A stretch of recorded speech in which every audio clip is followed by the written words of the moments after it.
Series শুরুর আগেই বাংলাদেশের কাছে বলার মতো কিছুই ছিল না।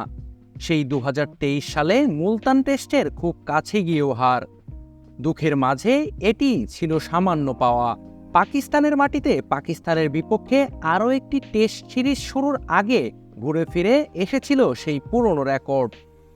বাংলাদেশ অধিনায়ক নাজমুল হোসেন শান্ত অবশ্য ছিলেন দৃঢ়প্রত্যয়ী।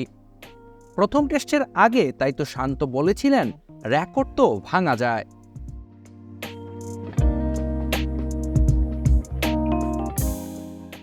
জানি কাজটি সহজ হবে না, তবে আমি বিশ্বাস করি এবার নতুন কিছু সম্ভব হবে।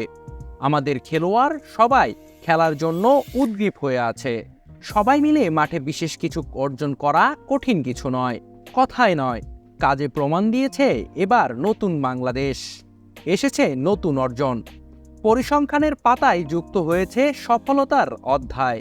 প্রথম টেস্টে 10 উইকেটে পাওয়া জয়ের পর দ্বিতীয় টেস্টে পাকিস্তানকে বাংলাদেশ হারিয়েছে 6 উইকেটের ব্যবধানে।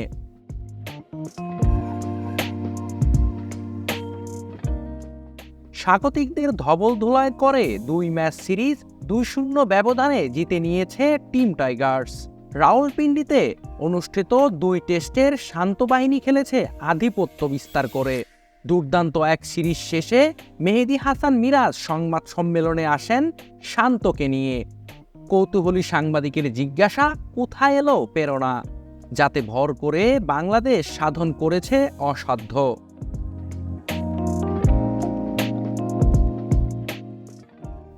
বিনয়ী অধিনায়ক শান্ত জানালেন, সেভাবে কিছুই না। শান্ত এদিন বলেন, যেভাবে ছেলেরা নিজেদের তৈরি করেছে সেটি আমাদের জন্য বড় প্রেরণা। সবাই বিশ্বাস করত আমরা পাকিস্তানকে হারাতে পারি। বিশ্বাস অনেক বড় ব্যাপার হিসেবে কাজ করেছে এখানে। এমনকি দ্বিতীয় টেস্টে আমরা যখন খারাপ করছিলাম, প্রত্যেক ক্রিকেটারের বিশ্বাস ছিল যে কোনো সময় ঘুরে দাঁড়াতে পারে আমাদের টিম। আমাদের এই আত্মবিশ্বাসী ছিল আমাদের মূল ভরসার জায়গা। সিরিজ শুরুর আগে সংবাদ সম্মেলনে আমি বলেছিলাম, রেকর্ড আসলে ভাঙা যায়।